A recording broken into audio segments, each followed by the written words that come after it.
Let's build a power series for f of x equals e to the x, and we're going to center it at x equals 0.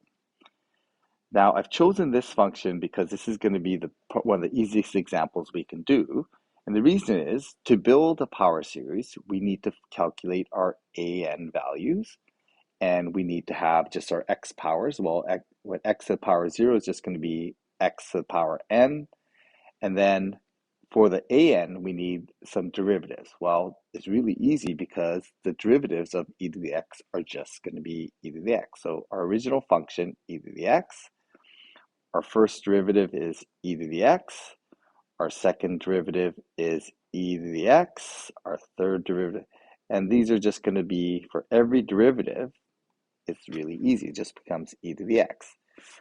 Now, when we evaluate e to the x at 0, e to the x is equal to 1. So we need to establish that e to the 0 equals 1. In fact, I'm going to do that in a slightly different color here. E to the 0 is equal to 1. So when we work out an, it's going to be 1 divided by n factorial, or 0 factorial. It's going to be 1 divided by 1 factorial, 1 divided by 2 factorial, 1 divided by 3 factorial, etc.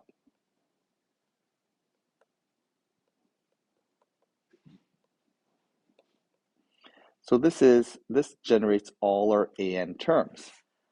So our f of x, so we have f of x is equal to e to the x. We're going to say that this is going to be approximated by some polynomial, and we're going to write this polynomial as, we're just going to say Pn, depending on how many n's we use, how many terms we use. It's going to be equal to, let's see here, the first coefficient is going to be just 1 x to the power 0, plus the second coefficient here is going to be 1 divided by 1 factorial, so 1 again, but this time the power is going to be x to the power 1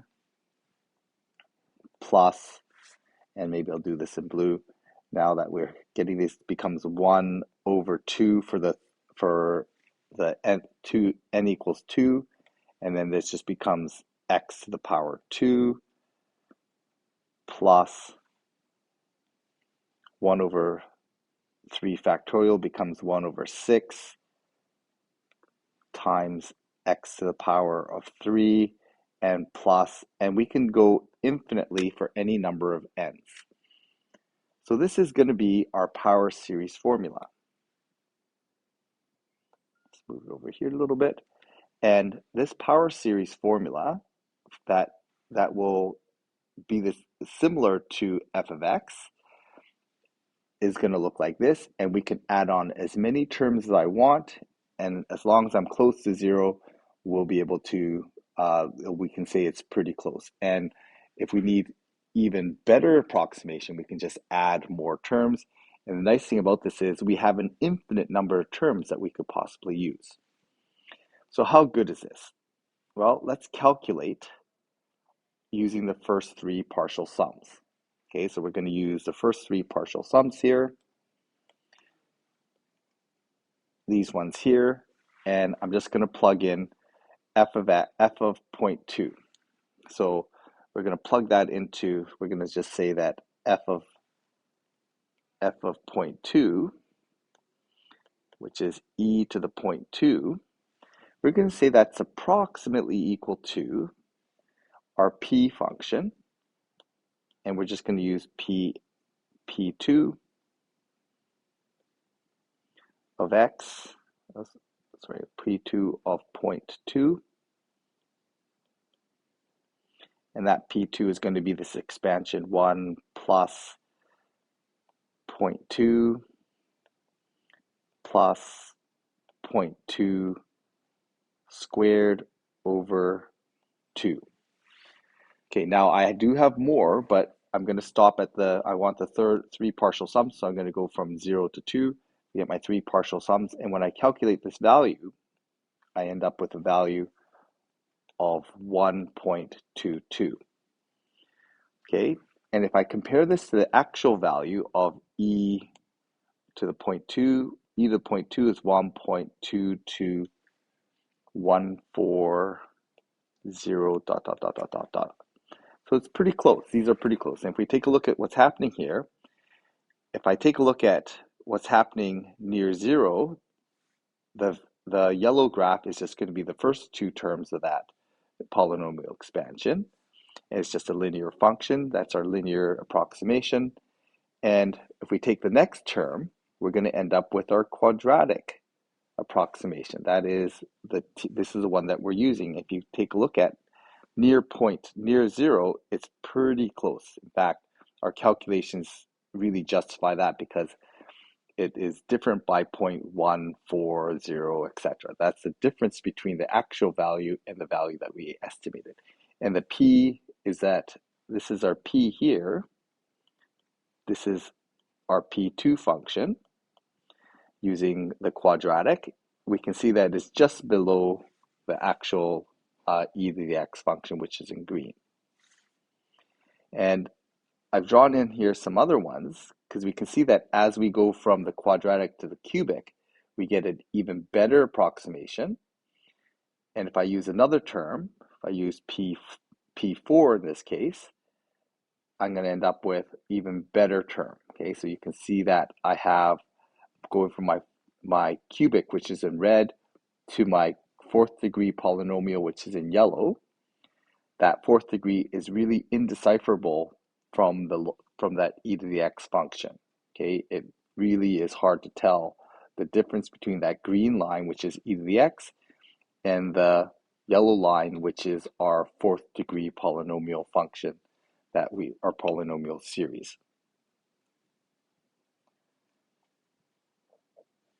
So last part here is now that we have a series, if we can generalize our expression for the coefficient an, we can actually then put it into the ratio test and find the radius of convergence. So if I take a look at what's going on here with my terms, my an term, okay, looking at this chart here, I could generalize my an term in this way. So if I take a look at all these terms here, I can just say, well, that's pretty predictable. An is in general just going to be 1. That's always going to be 1. E to the 0 is always 1. And in the denominator, it's just going to be n factorial. If that is the case, then I can come up with a generalized series expression for this polynomial. So my series, my p of n, as n goes to infinity, I'm just going to go p of x, is going to be the series from n equals 0 to infinity. Our an is just going to be 1 over n factorial.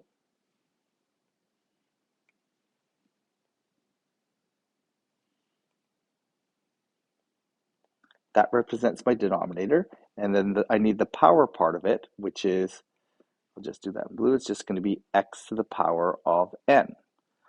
That is my generalized polynomial function. That's my series. So I can now test this. I can do my ratio test to test for the radius of convergence. So I do need to come up with this to be able to do this ratio test though. So sometimes this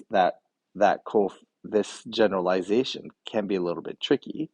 But now that I have this one, apply the ratio test, I get the limit as n approaches infinity.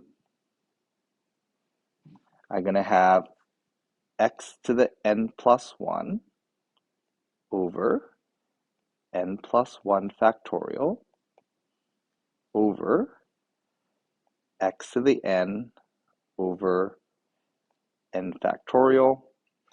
We can simplify this expression. less than 1. So we end up with that. I'm just going to do a little bit of a shortcut because I'm running out of room here.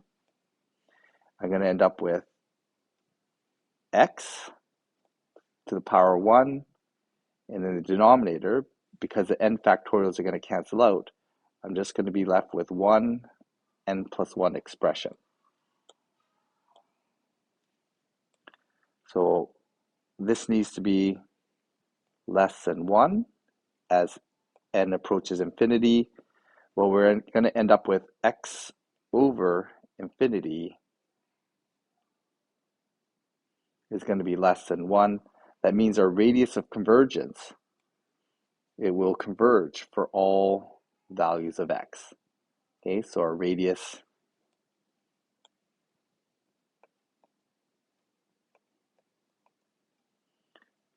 of convergence is equal to infinity. We have this function will converge for all values of x. So although we stuck close to the center, x equals 0, you can kind of see that as we increase the number of terms, as long as we add enough of them, it will converge for any value of x. We can actually be really far from the center because this will end up converging for every value of x.